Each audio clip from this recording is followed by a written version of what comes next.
Bismillahirrahmanirrahim. Assalamualaikum warahmatullahi wabarakatuh. Bismillahirrahmanirrahim. Wassalamu ala rasulillah sayyidina Muhammad sallallahu alaihi wasallam ibn Abdillah wa ala alihi wa sahbihi wa ala. Hadirin wa hadirat jamaah pengajian Masjid Nurul Hidayah, konco-konco sahabat-sahabat Ansor ingkang kawula hormati ingkang dipun mulyakaken dening Allah Subhanahu wa taala. Alhamdulillah dalam menika kula panjenengan sami saged muajarah teman-teman panggenan ingkang insyaallah barokah menika nanti melaksanakan pengawasan rutin malam Rabu dengan keadaan sehat walafiat. Salawatu wassalamu ala sakatul wujud teman-teman sahabat Rasulullah Muhammad sallallahu alaihi wasallam.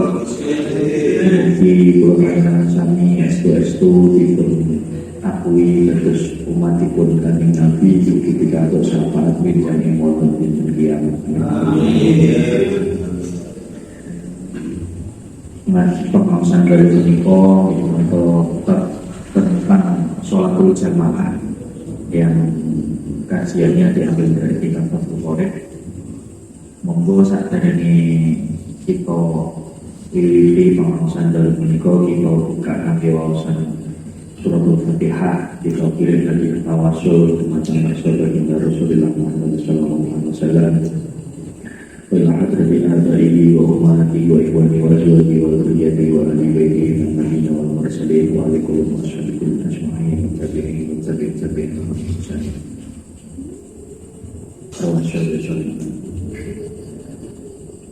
Sanatan mu'alif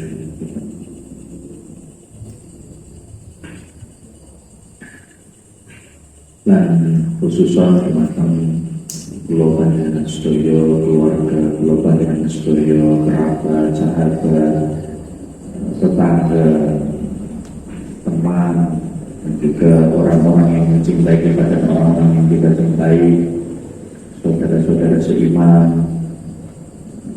Mugi-mugi ingkang sampun sumare dipun paringi maghfirah dening Allah, dipun paringi husnul khotimah, dipun jembaraken, dipun padhanaken dalanipun ingkang tasih sakit, mugi-mugi enggal saras, tasih kesulitan, kesusahan, mugi-mugi enggal diparingi kegampangan. Kula panjenengan sedaya estu-estu dipun paringi ilmu ingkang manfaat barokah, dipun melancarkan sipun kagelaken sedanten urusanipun. Ala dunia wa ala dunia min sholihah hadil ijabah wal qabul wa syafa'ati Rasulullah ala nawaina wa ala mana wa sallallahu alaihi wasallam. Ibnu Amr wa Ibnu al-Fatihah. Alhamdulillah rabbil alamin arrahmanir rahim maliki yaumiddin iyyaka na'budu wa iyyaka nasta'in.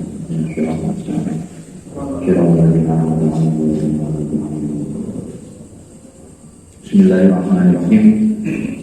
Wassalatul jamaati faslun wassalatul jamaati lirrijali fil faraidi ghairil jumu'ati sunnatun muakkadatun indal musannifi wa rafi'i wal ashabu inda Nawawi anna fardu kifayatin.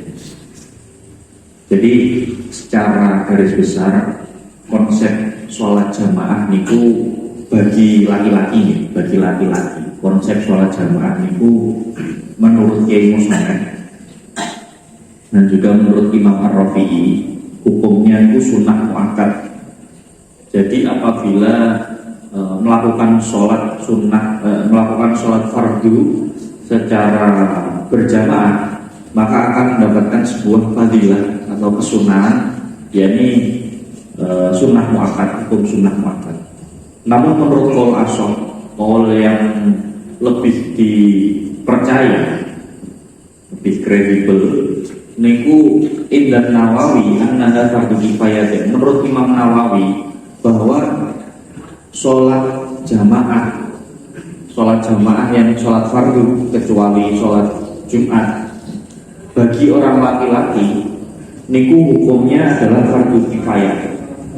Artinya ketika ada masjid ataupun musola, terus kemudian tidak melaksanakan sholat jamaah atau di suatu lingkungan atau di suatu desa, gambarannya mana? Di suatu desa kok tidak ada satu orang pun atau minimal 2 orang ya yang melakukan sholat jamaah, maka satu desa tersebut dihukumi melakukan maksiat.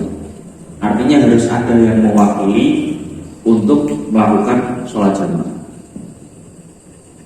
Niku karena hukumnya adalah fardu kifayah. Fardu kifayah niku apabila ada perwakilan segolongan orang itu melakukan, maka kewajibannya seluruh orang yang ada di lingkungan tersebut sudah gugur. Namun ketika tidak ada yang melakukannya sama sekali, maka kewajiban itu atau dosa dari kewajiban itu ditanggung oleh semua orang.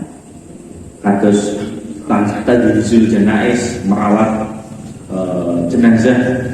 Merawat jenazah itu kan hukumnya adalah fardu kifayah. Pokoknya yang himpun mewakili Pak Mudin dan juga kawan-kawannya dan juga santri-santrinya, mungkin sekitar 5 atau sampai 10 orang. Niku pun cekap, pun enten sing mengkafani, memandikan, mensolati, terus kemudian ngeduk kuburane. Niku pun gugur kewajiban. Kados misalkan teko buasik dhewe natani kursi baru kudu ning ngarepan kalau ngenteni ndaya gak nyongko kok wis ninggal. Bedane ngoten niku. Sing Mbah Mudine wis bingung iki ngukur iki dawane kae pirang meter, rombone iki sak pira. Terus kan jikono genter nggih ngukur. Nggih cara awake dhewe wis nata kursi ijo nika, kursine Pak RT lho ya. Mantan itu kan pojokan kedul kalian ngobrol. Yo gak nyongko rumah saya pun dicek ngopi ngeratu. Saiki wis situ. Tapi ketika memang sudah ada yang mentajwis atau merawat, ya kewajiban kita untuk merawat itu mengukur. Pun ada yang mewakili. Sama dengan sholat jamaah. Sholat jamaah juga seperti itu. Bagi orang laki-laki, perempuan dia hukumnya tidak malih. Karena sholat yang paling afdol bagi laki-laki adalah sholat berjamaah di masjid. Tapi kalau sholat yang paling afdol untuk perempuan, malah justru sholatnya di rumah. Karena kalau perempuan itu kemudian keluar rumah, terus kemudian ke masjid misalkan, nah ini bisa saja menimbulkan potensi mandorot, potensi kejahatan. Kadang nggih jenenge wong lanang lumrahe untuk nakal sithik. Nggih nglirik-lirik lah wonten. Lumrahe. Nek gak nglirik malah gak lumrah iki. Nggih pun nate. Pun boten.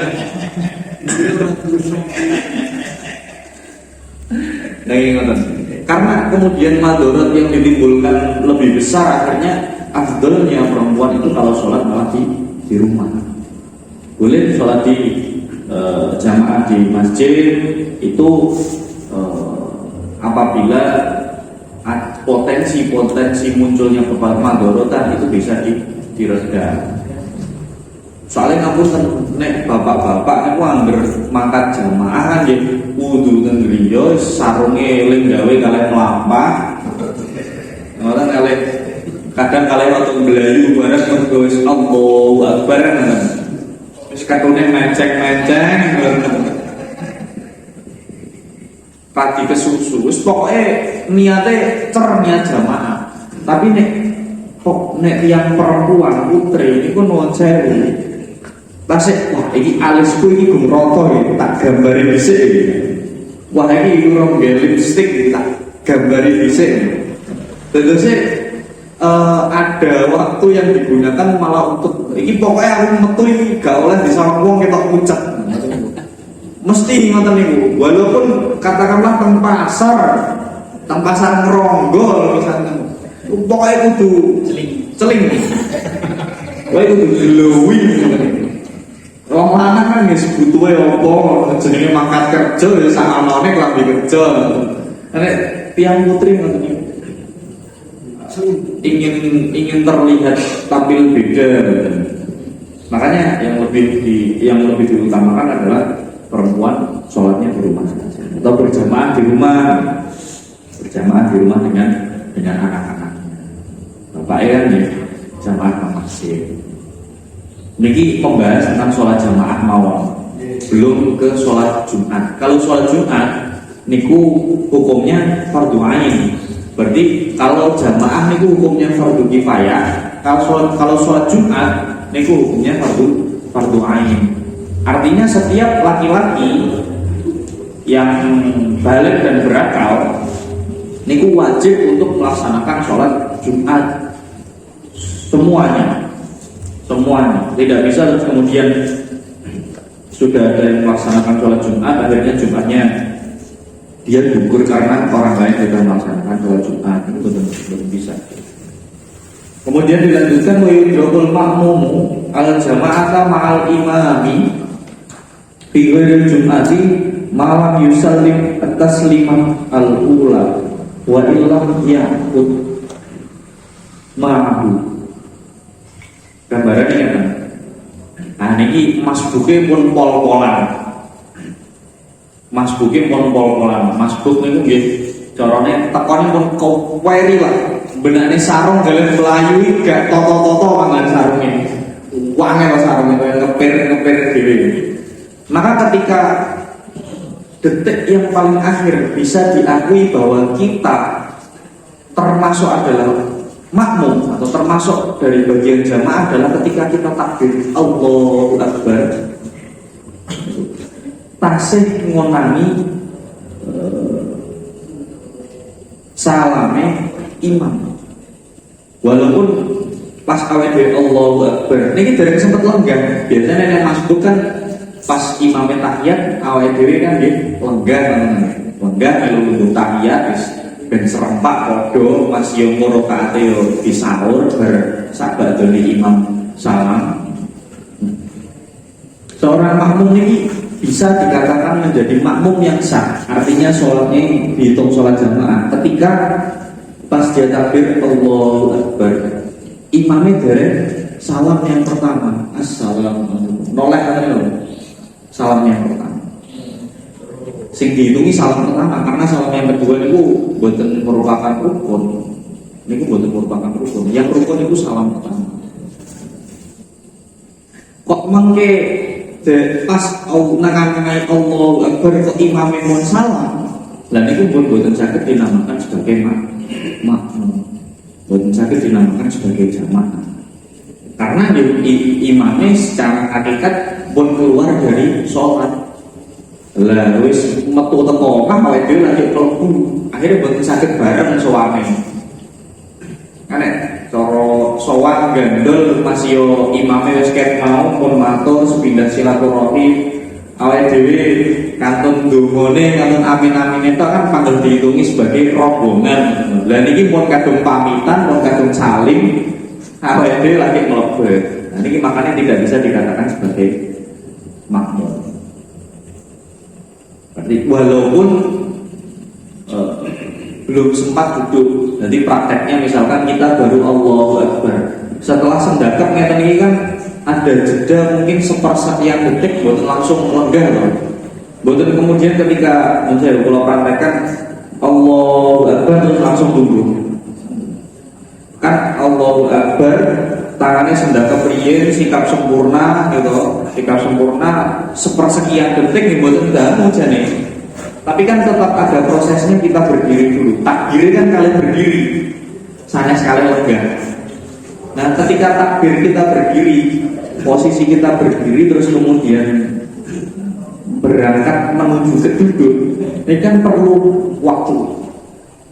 Maka ketika nanti kita kok pas mantun Allahu Akbar lagi setengah duduk nih, mau ancang-ancang dengkulnya mau ditepuk tapi dereng lenggah, kok imamnya mau salam, ini tetap bisa dinamakan makmum. Karena hitungannya awake dhewe pun Allahu Akbar makmum, imamnya dereng salam yang pertama. Pun pokoknya ini. Nah dari sini Allahu Akbar, imamnya dari salam yang pertama. Kok imamnya pun salam pertama, berarti Allahu Akbar ini buatan payu. Amal jamaatu fil jum'ati fardu ainin wala tahsulu bi aqall min raqatin. Untuk sholat Jumat ini beda lagi. Kalau tadi sholat jamaah itu bisa dikatakan jamaah, paling sedikit-sedikitnya orang bisa dikatakan jamaah adalah pas Allahu Akbar takbiratul ihram nemoni imam derek salam noleh yang pertama. Tapi kalau sholat Jumat niki lebih harus disiplin lagi. Sholat Jumat niku kita bisa dikatakan sah dan sempurna. Sahnya sholat Jumat kita itu minimal kita harus makmum bersama seseorang imam minimal 1 rakaat. Minimal 1 rakaat. Terus prakteknya ketika kok nanti kita misalkan ada seseorang yang telat, misalnya kita lah, insya Allah jangan memiliki gitu. Budaya gasik-gasik, oleh unta, yang songong monadus, mancing sih tapi.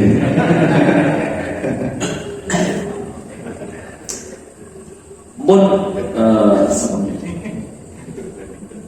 gambarannya, misalkan ada seseorang yang berangkatnya telat, imam sudah rakaat pertama sudah ruku, i'tidal, sujud, duduk di antara 2 sujud, kemudian sujud lagi, imam naik Allahu Akbar.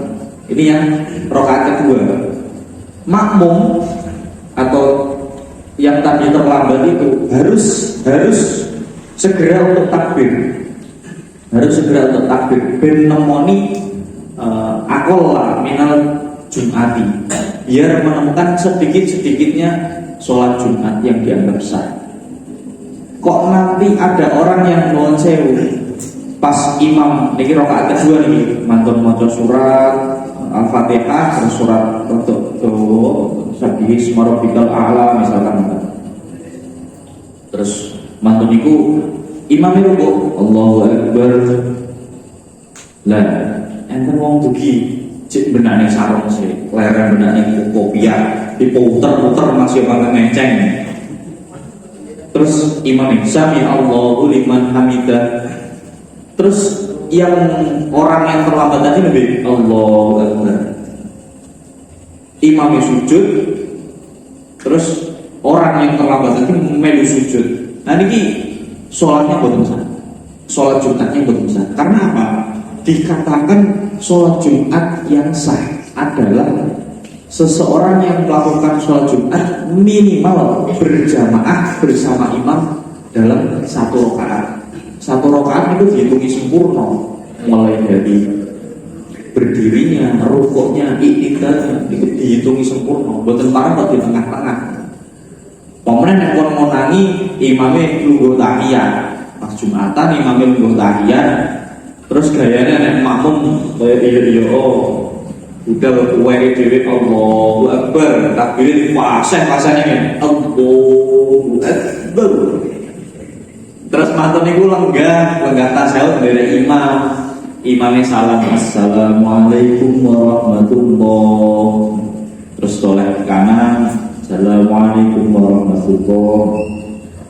Terus makmumnya kok dengan pedenya ngadeg terus nih 2 rakaat. Wah ini boten sah ini. Jumatannya pun jelas boten sah. Jumatannya boten sah. Beda konsep antara sholat Jumat dan juga jamaah. Kalau jamaah cukup ngonangi imam durung salam namanya. Tapi nih Jumatan kudu ngonangi bersamaan dengan imam, yakni 1 rakaat. Terus misalkan enten contoh pun kadung toat, tapi enten makmum sing masbuk. Enten makmum sing masbuk. Dalam artian imamnya sudah rakaat kedua, kanggo dugi Allahu Akbar. Kanggo kan masbuk akhirnya. Kanggo sholatnya kasih sah Jumatane, kasih sah karena ngonangi 1 rakaat bersama imam. Imamnya salah, kanggo terus nih rakaat keduanya. Dan dilarang Pak Ridwan rugi ngeplok pundake kang gopur. Aku melu sholat Jumatane. Terus Allahu Akbar. Akhirnya kang gopur di rakaat kedua, Pak Ridwan di rakaat pertama. Terus dilarang mantun kang gopur salam gitu. Kang Ridwan enggak untuk rakaat kedua Kang Ali dugi. Retone nembe dugi nih, Kang Ali dugi ngeplok Kang Ridwan. Nah niki tetap sah. Niki tetap sah. Meskipun ya ada masbuk sambung menyambung menjadi satu nih kok, tapi tetap sah. Yang penting sholat berjamaah ngonani minimal 1 rakaat. Mau yang Pripun Arman? sholat lebaran itu juga harus 1 rakaat. Oh, sholat lebaran, sholat Id niku. Ya. Nggih, matur suwun. Menawi sholat Id niku, baik hari raya Idul Adha maupun Idul Fitri, niku sebenarnya disunahkan untuk melakukannya secara berjamaah. Disunahkan karena hukum asal dari sholat Id sendiri sebenarnya bukan suatu kewajiban, itu sebagai anjuran, sunahan, bukan wajib. Jadi misalkan buatan sholat Id ini buatan apa-apa. Cuman ya orang pemindo setahun pemindo yo wayah kumpul-kumpul eman-eman yang buatan sholat. Terus akhirnya disiarkan sekalian itu siar Islam. Wah ini hari raya Islam. Ayo sholat bareng-bareng, ben syiar, ben ketok guyub, ben ketok rukun. Akhirnya jamaah. Itu artinya ketika nanti boten jamaah, dia tetap sah. Tapi nek jamaah, ibarat kata niku ben boten garing, mosok barbar. Akhirnya mantap sholat, enten khutbah. Lah mangke nek misalkan dalam saya gugus, enten tiyang sholat Id teng kamar dhewe ijen. Parang mboten. Nggih parang. Parang mboten. Mboten niku enten khotbah niku mboten.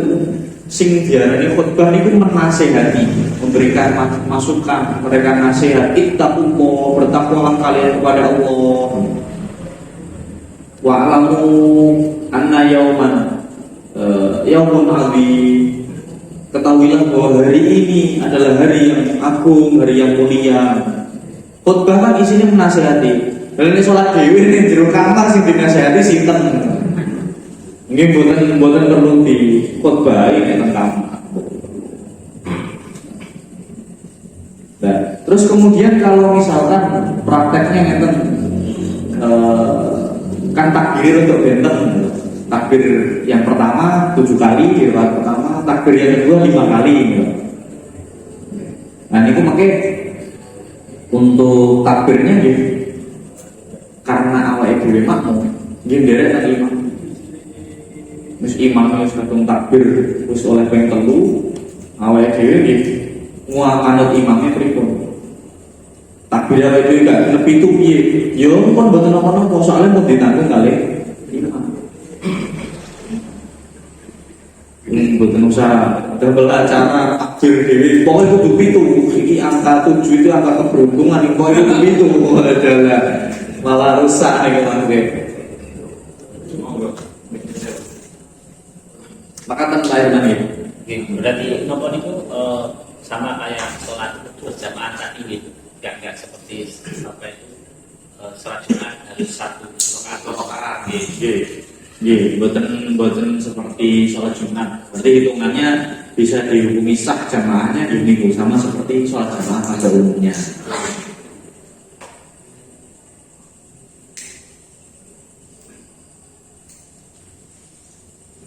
Barangkali wonten ingkang dipun pertanyakan dari para hadirin sakdereng kawula lajengaken monggo. Nggih, pripun monggo. Kayak nonton itu kita lihat sholat, kan mau susu sampai buatan masuk nih, niatnya sambil jalan, Kalian pelaku, kalian benani sarung, terus kalian niat atau niat ngoten. Nggih, nggih. Niku asal Niku prakteknya pripun? Ketika melampah itu maksudnya niat, terus mangke pas Allahu Akbar niat mangke nang jero ati napa pripun? bisa kalau kita berdiri from itu dia kalian Microsoftnya niat Oh, nggih, nggih. buatan cuman dia anu buatan menengki tapi Iya. kadang mau menunggu stop. Oh, nggih, nggih, nggih. Oh. Berarti kalau gambaran misalkan kalian nyepot sendal, kalian nonton sendal, dulu kayak kok wis sekolah dulu amin, guys. Terus mantau niku, lewat bismillah kok suratnya pendek namun sing diwaca kok ina atau ina kausar dulu. Terus niki akhirnya kesusu. Kalian melampah menuju ke masjid, sholli fardhu duha, barakat mustawili berarti ada imam ada makmumillahi taala. Langsung blek noleh kanan kiri sampai rapat langsung Allahu Akbar. Gambarannya kan ya. Biasanya nonton itu. Nah, niku karena istilahnya niat yang kita lafalkan itu adalah untuk niat yang kita lafalkan itu adalah untuk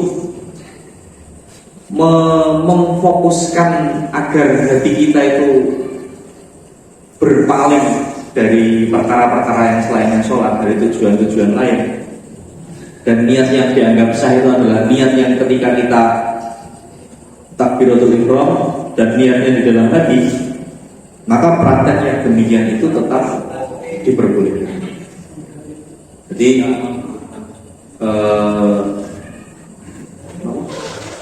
tidak mengapa bukan nomor-nomor, karena niat hitungannya sing dihitungi niat sah masuk, niat sah sholat itu gitu. Ketika kita Allahu Akbar terus di dalam hati ngerantakakan sholli fardhu zuhri adaan makmuman lillahi ta'ala. Saya ngerti. Jadi saya betul nomor kok kan betul. Ini jenenge wong yo enek kesusune barang. Ini bukan apa biasa. Kalau apa itu di sering Oh nggih. Maksudnya kadang kan juga sebenarnya kita melakukan itu harapannya kan ya Bang. Pas sikap sempurna berdiri, sikap sempurna, terus atine khusyuk, wudu, terus tenang, fokus tengene pangeran, fokusnya awake dhewe badane salat, ambil sholli fardhu zuhri. Mantan itu Allahu Akbar. Kan harapannya ngono. Cuman ada beberapa kejadian yang aku gak mungkin ngono kuwi eman-eman ketinggalan sak rakaat. Akhirnya nggih monggo. Karena niku untuk menggerakkan hati kita ben pas takbiratul ihram Allahu Akbar teng ati mboten kangelan atau niat. Ayo ngono. Baik Pak. Mboten napa-napa. Makaten kan ngumpul barangkali saking warang ini monggo terkait sholat Jumat. Jadi kalau syaratnya sahnya kan harus mengikuti satu rakaat. Jadi misalkan dua-duanya ketinggalan, bagaimana? Dua-duanya ketinggalan. Oh, gitu. Orang dari diri. Gitu. Niki sebenarnya kalau di dalam kitab niku ketika niki enten kaulingan ekstrim niku kados kalau misalkan ketinggalan dua-duanya dua rakaat itu ketinggalan, dia tetap tahiyat mantun niku ngadeg terus sholat patang rakaat tang mriku. Ibarat kata teng kitab niki seolah-olah ya bentuk takziran, bentuk perumpamaan hukuman karena Anda telah telat sholatnya. Padha kaya awakmu kon sholat zuhur tapi ning tengah-tengah wong mulai sholat Jumatan ngoten lho. Nek teng mriki ngoten niku. Cuman solusi yang lebih relevan nggih pami jamaah teng langgar niku kados tasih dereng. Pados sing lindune. Tapi nek pun telat boten ngonangi blas nggih wajib duhuran. Jadi niatnya sholat dulu. Nggih niatnya sholat dulu. Wajib duhuran. Karena tidak Jumatan akhirnya wajib duhuran. Terus kemudian bagaimana hukum sholat Jumatnya? Nggih karena meninggalkan sebuah fardu ain untuk sholat Jumat, nggih mendapatkan dosa. Tapi ini tetap kewajiban untuk sholat dulu. Terus niku misalkan ada tiang kok misalkan sholatnya qadha. Sholatnya misalkan pun mlebet waktu maghrib, buat undang maghriban, malah tengok-tengok dan lain sebagainya, dilalah mantan niku ujuk-ujuk wis ada nisa. Dan ini kan dia karena meninggalkan untuk melakukan sholat pada waktunya, meninggalkan sholat maghrib di waktu maghrib, akhirnya dia dapat dosa. Tapi dia lebih dapat dosa lagi ketika apa istilahnya sholat maghrib itu betul dikodoi. Sholat maghrib itu betul disalah. Karena kan laporannya awal dhewe kan minimal 5 kali per 24 jam. Nek betul laporan menyusul. Gusti lapor menyusul kan nggih ngoten. Absennya nek betul menyusul kan nggih absennya kosong. Maka kan nggih. Ya. Barangkali nggih pripun niku? Jadi musafir itu apa? Diperbolehkan tidak sholat. Oke. Nah ini pertanyaannya, ketika kita menjadi musafir, apakah kita itu boleh untuk tidak melakukan sholat Jumat? Karena gitu, ngepasi dilalah pas teng suatu daerah, dilalah pas imame niki khutbah keloro, niku kan wangel. Maka sebenarnya ketentuan sholat Jumat niki wajib bagi orang yang mukim. Artinya orang yang musafir ini boten kasih kewajiban. Niki sebenarnya nanti akan dijelaskan lagi di bab selanjutnya. Cuman sedikit kaulo kulik bahwa orang dihitungi musafir itu ketika keluarnya niku pas dinten Kemise. Kok keluarnya niku matun subuh pas dina Jumat atau subuh apa mpun fajar sotik ngoten niku mpun mlebet manjing wekdal subuh pas dina Jumat kok medal wong keluar kota atau kemana atau pergi niku karena dia itu istilah taksir kopeko atau ceroboh, maka dia tetap diharuskan untuk melakukan sholat Jumat. Tapi kalau keluar kotanya itu sebelum niku, dia mendapat keringanan untuk musafir tidak perlu melaksanakan sholat Jumat. Itu sih secara gambaran umum ini nggak mungkin barangkali nonton yang itu saya lagi repot banyak itu masalah sholat berjamaah tadi masjid umum gitu. Kita itu sendirian, niatnya itu kan sholatnya sendirian.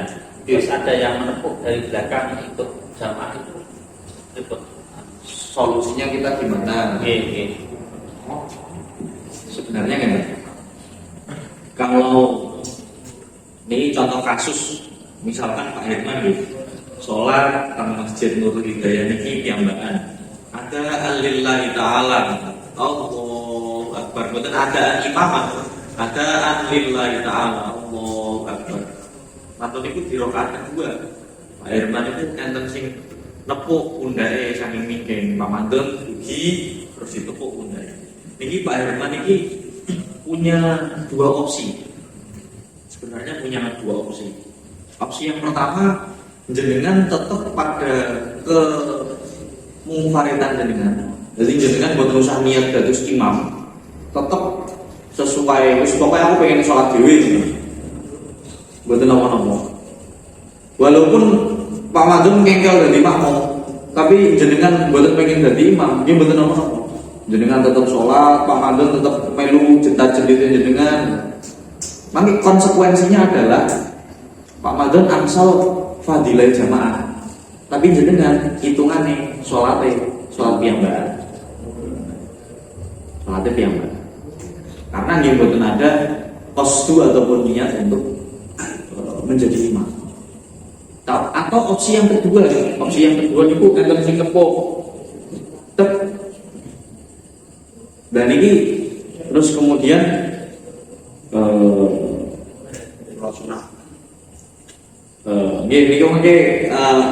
percambangannya lagi, pertanyaan percambangannya. Katanya sing nepo. Jenengan sholat niat mengubah niatnya langsung dados imam. Nggih mboten napa-napa.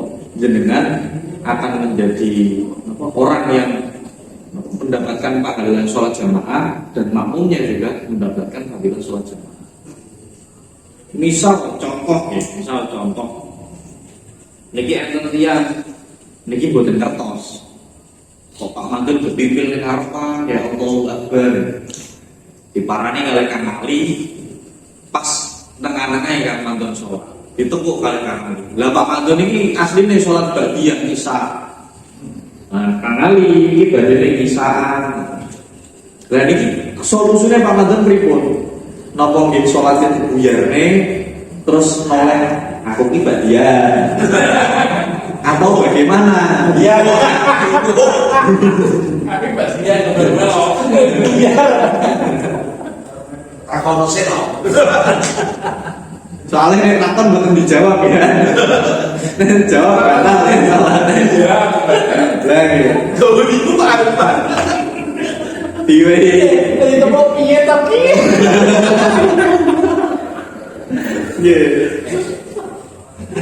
Maka solusinya jenengan tetap meneruskan sholatnya jenengan ba'diyah niku wau dengan tetap munfarid, tetap sholat yang tidak menjadi niat menjadi imam. Terus Kang Ali sebagai makmumnya, makmum masbuknya, nggih kersane sholat sesuai dengan apa yang dia yakini. Sesuai dengan apa yang diniati. Kok Kang Ali niati sholat isya, dia pun kersane mboten apa-apa.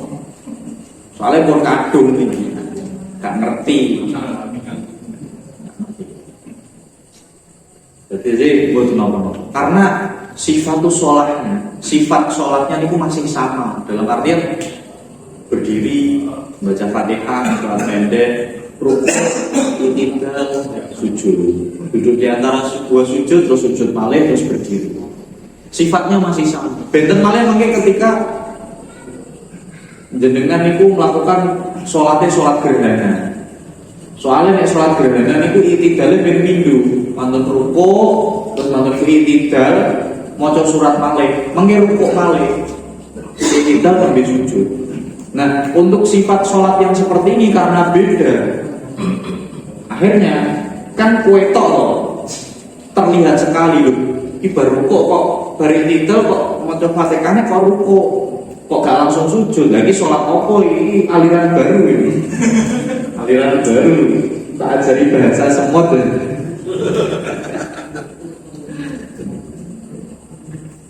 Nah, atau ya nek sholat seperti itu jelas jamaahnya, niat jamaah atau niat makmumnya yang masbuk tadi itu jelas buat besar karena sudah tahu perbedaannya di mana.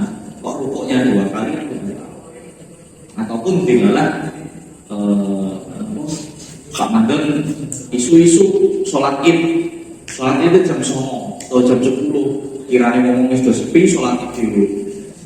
Kang Ali begitu kali Kang Gopur ndilah Kang Ali kali Kang Gopur iki nyongkone niki sholat duha. Aku tak melu bisa tahu sholat supirono kan Pak Mantun kan terkenal supire. Akhirnya disupiri Kang Gopur supirono imamono aku tak makmum. Supirono aku tak penumpang. Takbir terus. Takbir ping 7, ping 5. Iki sing kleru sapa iki? Ompone akhirane. Apa perlu cek kodam?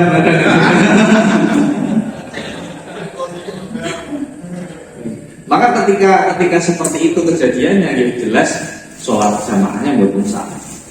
Tapi kok nanti seperti yang saya gambarkan awal tadi, sholat bagian di tutne kali sholat wajib, sholat wajibnya tetap sah, sah dewi-dewi, sah sesuai dengan niatnya sendiri-sendiri. Maka ya dengan pripun ngoten. Bisa Gus. Jadi Siap. nate sebab kalau nate sebab Nggih. itu pas enten apa? Badhe derek jamaah. Nggih. Jadi imam ini itu ponan apa sing badhe di tepuk niku. Nggih. Iku pun sholat. Nggih. Pas waktu sholat niku kan saya mungkin baca Fatihah atau surat kan itu surat Nggih. kan anu tau siri boten Nggih. jadi pas tepuk ngeten itu beri tanda ini kok belum Oh. itu tanda ngeten terus sih Oh. tangannya diangkat gitu Nggih. sebalik balik makmumnya itu dia mikir boten sios Nggih. itu berikut ini maksudnya Niku napa? Karena kita niku dalam sholat niku kan jamaah, sholat jamaah maksudnya. Yang kita praktekkan itu sebenarnya ada beberapa teknik dan cara. Yang masyhur kan ketika kita nepuk terus kita ikut. Nanti ada beberapa cara yang sebenarnya niku di zaman Rasulullah caranya ngoten niku. Ditepuk niku tangannya malah memberi tanda. Ketika ditepuk tangannya memberi tanda, aku wis 3 rakaat. Malah ngoten niku.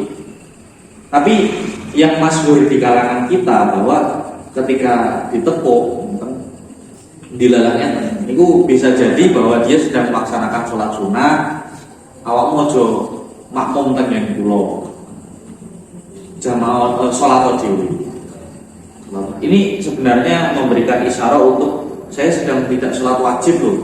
Anda jangan menjadi makmum saya kalau mau sholat wajib. Ini saya sedang sholat ba'diyah isya misalnya. Atau ini saya sedang qobliyah subuh. Jenengan jangan ikut saya. Jangan di. Oke, barangkali saged dados PR kawula Ramadan.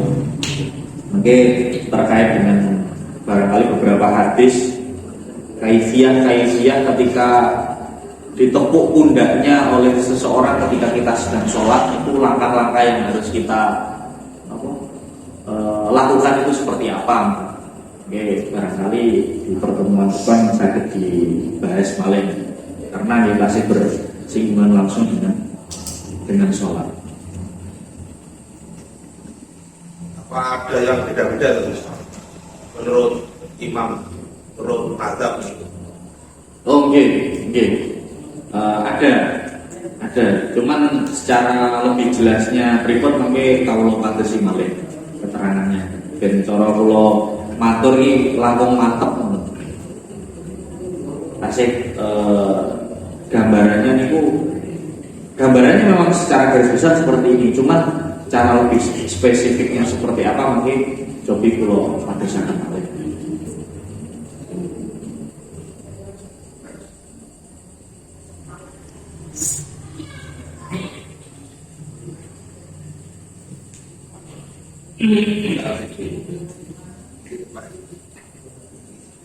sudah oke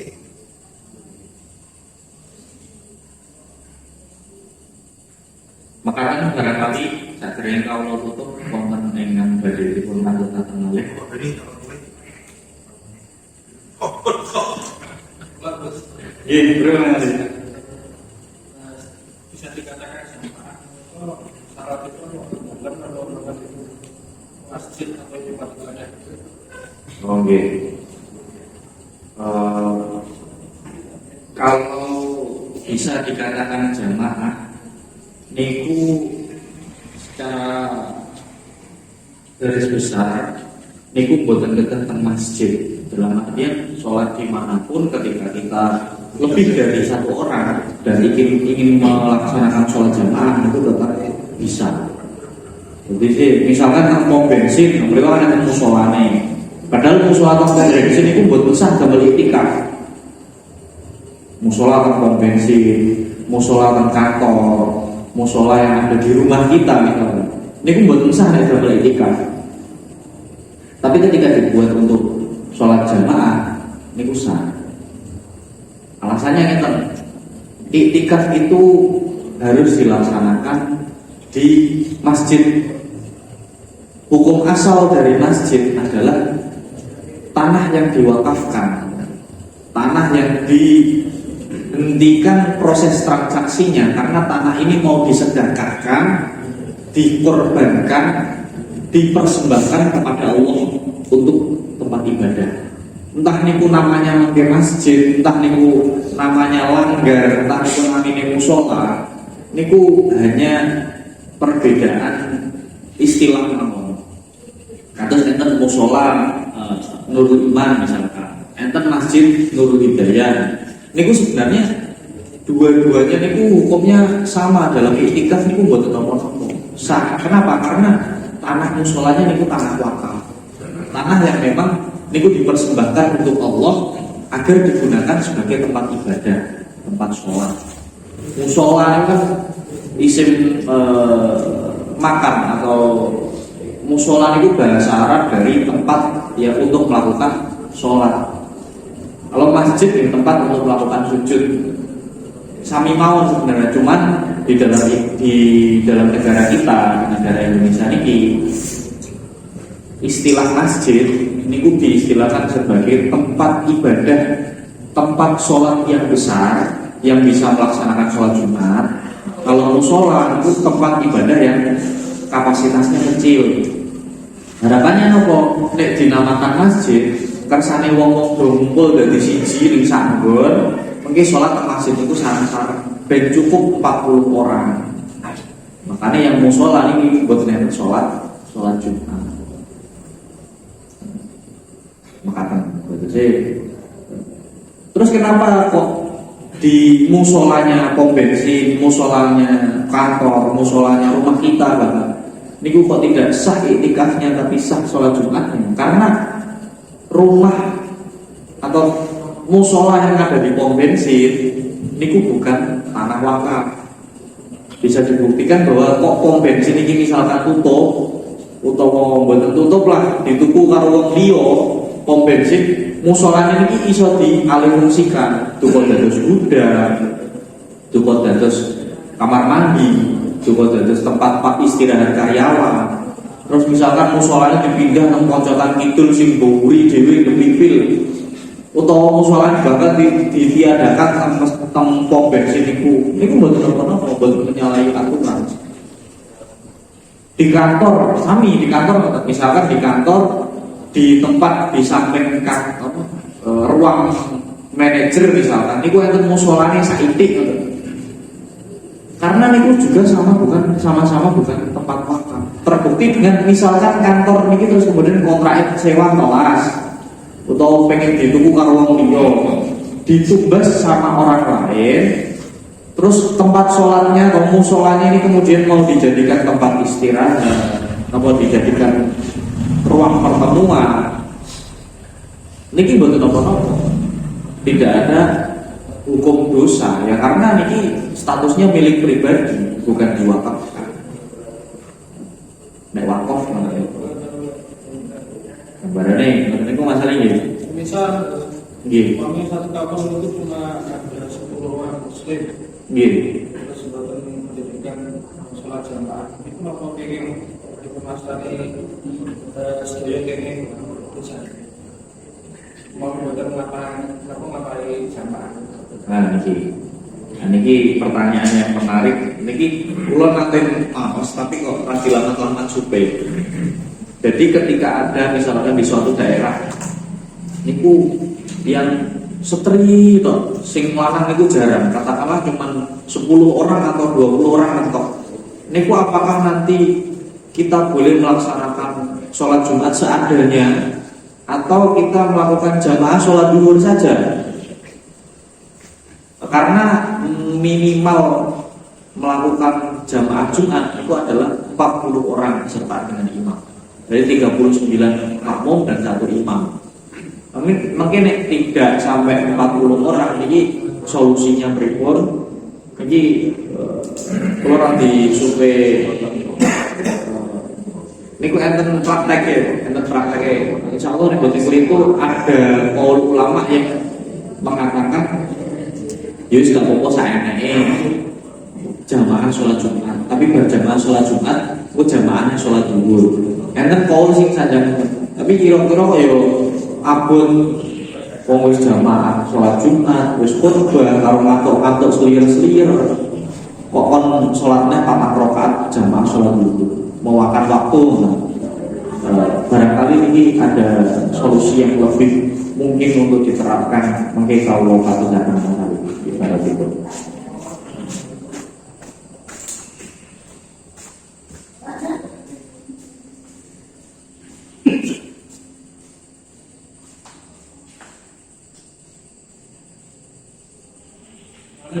Oke, terima kasih. Akan toh. Niku terus dan kita menyebutkan sudah takbir di luar jamaah. Siap. Biasanya pun kan wonten atas nama si A, si B, si C. Niku dikatakan apa kerja disertakan bin apa untuk si A, si B seperti kita tawasul. Apa cukup dengan nama si A, si B apa dan wonten bin pun niki bicara di luar konteks sholat Jumat dan jamaah. Ketika kita kirim doa, tahlil, tawasul niku kan sak mangkonipun Anbiyaul Mursalin, terus aulia, syuhada, sholihin, abaina, ummahatina, khususon kagem bapak niki, khususon kagem pak niki, bin niki, ibu niki, binti niki. Terus kemudian ketika kita sebutkan namanya saja, kira-kira dungane tebus no boten atau harus bin siapa? Maka sebenarnya ketika kita tekakan nulis misalkan dukun niku jenengan sing nulis terus jenengan sing imam tahlil, atau yang nulis niku sahibul hajat terus dilalah jenengan boten kenal, jenengan ngomong nyebut nih namanya Pak Niki untuk mau niku nggih insyaallah wallahu ya'lamu bi muradihi. Pasti Allah tahu oh maksudnya wong iki sing kae lho. Pasti niku sudah cukup. Sudah cukup. Jadi bukan perlu bin siapa sebenarnya cuman untuk luwih nguatne ngoten lho. Luwih mantapne ati. Cuman Gusti Allah nggih bukan perlu untuk bin niki sebenarnya. Makatan tadi, jadi buat nopo sak. Saya udah, saya suka itu teruskan tahlil loh. Siap. Pendatangnya. Anu tuh, sering, ini betul sering, nanti disediakan. Iku nopo, yang ingat jauh praktik awam. Masalah kata-kata itu masalah khususnya agama dan itu ada sederek itu non muslim dan itu yang ini undang tiang terus kayak imam tahlil dongane niku dongane sing non muslim itu khususon itu pripun kok sebenarnya nyata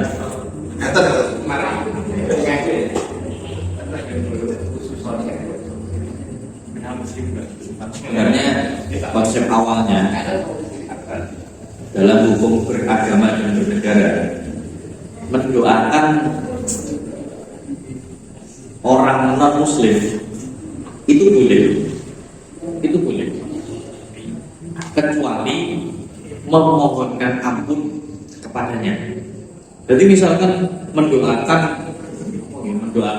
agar sehat, rezekinya lancar, itu betul nomor. Tapi ketika mendoakan untuk memintakan ampunan, itu enggak betul banget. Makanya mungkin ketika kita diundang sebagai tetangga atau warga lingkungan, kan betul skecon yang betul dibudali, tapi yang dibudali mana kok betul kalian apa agomo beda kalian syariat. Maka yang harus kita lakukan seperti apa? Jadi kita tetap berangkat untuk menghormati tetangga sebagai sama-sama warga negara. Mungkin niku seperti yang dilakukan oleh Kanjeng Nabi, juga menghormati tetangganya yang non muslim. Jangankan tetangga yang non muslim yang mengundang Kanjeng Nabi, bahkan Kanjeng Nabi itu suatu ketika niku cerita kan masyhur, Kanjeng Nabi pas waktu badine sholat jamaah nang masjid niku dicegat kali wong non muslim, kemudian ada yang bilang didoni lah, kemudian dilempar kotoran hewan lah dan lain sebagainya, dan itu setiap hari seperti itu sampai kemudian Kanjeng Nabi niku suatu ketika pas badhe berangkat sholat jamaah nang masjid, aku kok gak diuncali, aku kok gak didoni wong ning ndi, dipadosi malah kali Kanjeng Nabi. Dipadosi ternyata ditanglet-tangletne tiangnya sakit. Ternyata Kanjeng Nabi apa yang dilakukan? Dijenguk oleh Kanjeng Nabi. Dijenguk, didongakne tak sehat. Artinya ini boleh untuk mendoakan boleh. Cuman untuk memohonkan ampun niki tidak boleh. Ya Allah, mungkin dengan ngapunten sedang dosa-dosane, dengan padangaken kuburane, dengan jembaraken dalane, niku yang begitu. Maka siasahnya ketika ada hal yang seperti itu, sebaiknya ketika kita mengimami tawasul, katakanlah kita sebutkan khususan Pak Niki atau Ibu Niki, kita bisa mengembel-embeli dengan minal muslimin wal muslimat wal mukminin wal mukminat.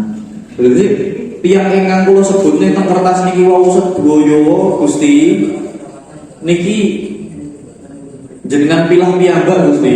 Pokoke niki wau kula sebutne sing barang kalir. Tapi kula khususne sing muslim kali sing mukmin mawon. Niki pun kula pasrahne teng jenengan.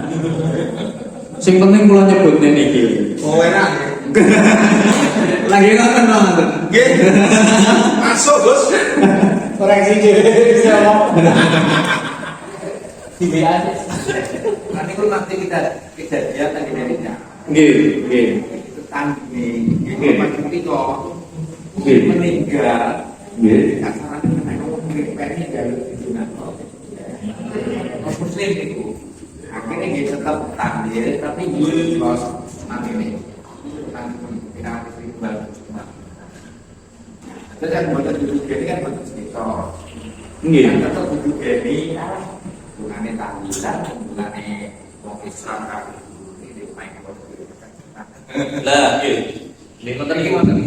Nggih ngoten niku.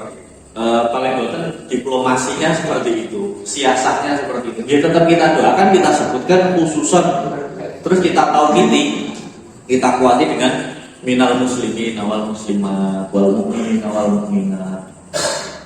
Nggih, barangkali kita menyebutnya dia non muslim. Siapa tahu dia sebenarnya muslim, tapi indallah.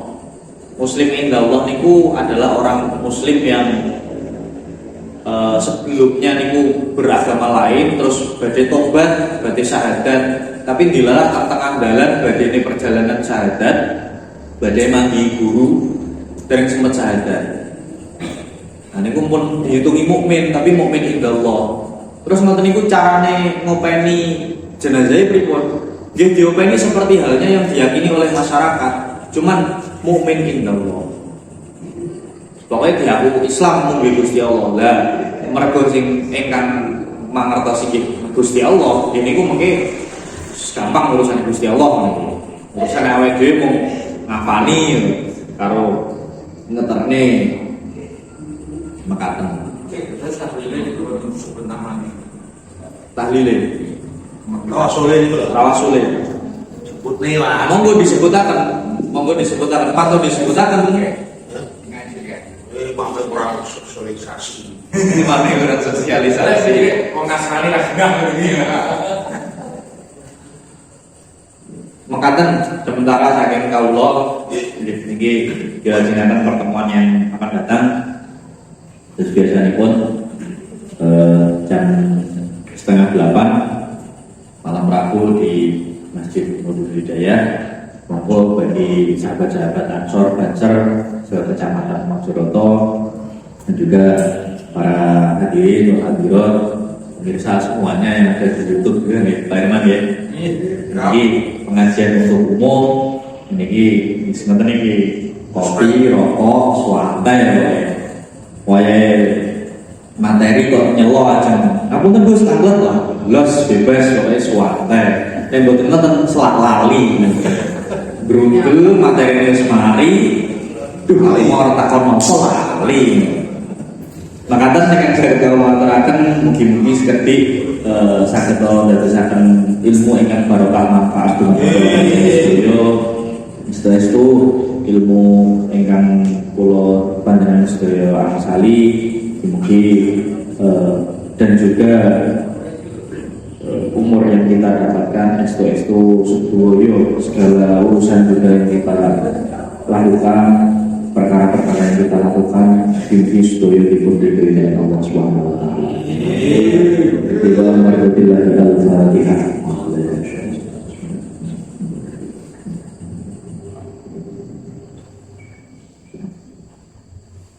Makatan saking Allah kita bersyukur dengan Tuhan.